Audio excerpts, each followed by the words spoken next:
আজকে মুর্শিদাবাদ, মালদা, বীরভূম, নদিয়া বিভিন্ন প্রান্ত থেকে কোথাও উড়িষ্যা, কোথাও ঝাড়খণ্ড, কোথাও মহারাষ্ট্র, কোথাও কেরল, কোথাও চেন্নাই কাজ করতে যেতে হয়। আর তিনি খেলা মেলা এইসব নিয়ে তিনি ব্যস্ত।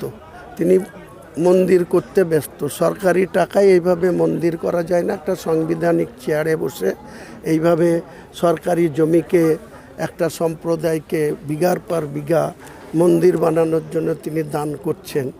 এটা কোনো শিল্পপতি ধরে এনে যদি দান করতেন তাহলে সেই শিল্পপতি একটা 10,000 লোককে কর্মসংস্থান দিত।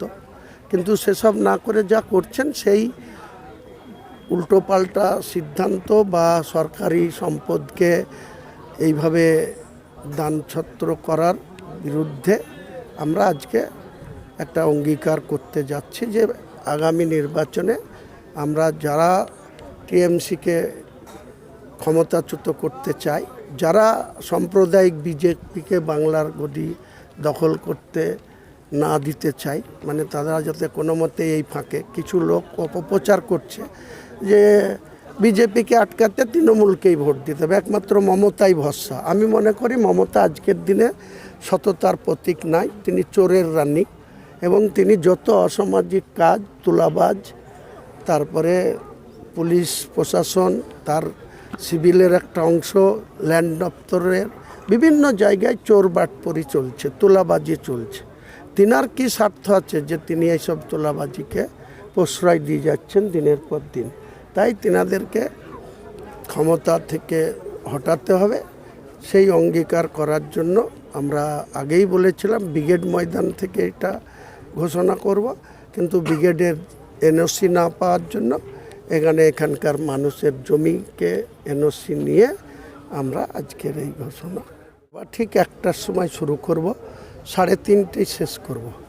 তো আপনারা দেখতে পাবেন কারা কারা আসবে। আমি আগামীকালও বলবো আপনাকে, এখানে ময়দান রেডি, ডাস রেডি, আমজনতা আসবে, কোন কোন নেতা থাকবে আপনাদের ক্যামেরা লাগিয়ে দেখেন, সেটাও দেখবেন, ক্যামেরা লাগিয়ে রাখেন। আমি কেন বলবো?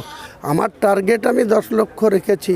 10 লক্ষ হবে না 8 লক্ষ হবে না 12 লক্ষ হবে, ওয়েট করতে হবে আপনাকে। আমার 1টার সময় সভা শুরু হবে, তার আগে এই মাঠ পুরো পূর্ণাঙ্গ ভরে যাবে, এটা আমার বিশ্বাস, আমার ভরসা। আজকের দিনে বাংলায় শাসক দলের ক্ষমতা নাই এরকম একটা জমায়েত করার, আমি চ্যালেঞ্জ করে বলছি। বিরোধীদের তো কারোরই নেই, শাসক দলের ক্ষমতা নেই এরকম একটা র্যালি করা বা এরকম একটা জমায়েত করা বা এরকম একটা মিটিং করার। যদি ক্ষমতা থাকে মুর্শিদাবাদের মাটিতে, এখন তো আর হবে না। ফেব্রুয়ারি মাসটা যাক, তারপরে পবিত্র রমজানটা যাক, তারপরে আমি আবার ব্রিগেডে করব। তো সেই ব্রিগেডে যেদিন আমি করব তার 3 দিনের মাথায় ব্রিগেডে করে দেখাবে শাসক দল, দেখব তাদের কত ক্ষমতা, কত লোকবল, কত তাদের জনসমর্থন। কিচ্ছু হবে না।